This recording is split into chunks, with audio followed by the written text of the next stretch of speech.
เอาสิพาเบิ่งไข่ออกลูกก่อนฝากแล้วได้เราเตือนไปเลยส่วนหนึ่งก็ออกไปนับนะ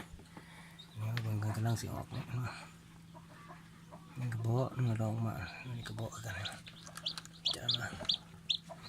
กระบอกก็เริ่มแดงก็ออกเลยอีก3-4 ชั่วโมงแม่นเบิดพี่น้องตัวนี้ก็คาดว่ามืออื่นมือออกตัวนี้ก็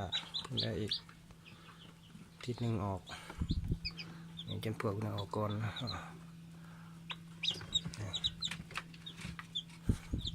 นี่แต่ส่วนไหนมันไข่ไก่พันเท่านี้แหละเก็บมาเนี่ยโอ้เงินป่าเลยนี่มือละเต้พี่น้องเกือบมือละเต้3 หน่วยจะเสร็จละเต้เนาะมาฝากซื้อตู้มาฝากพี่น้องนี่ก็มันไข่นกกระทาเกมพร้อมจะฝากคือกันพี่น้องจบกันนี้ก่อน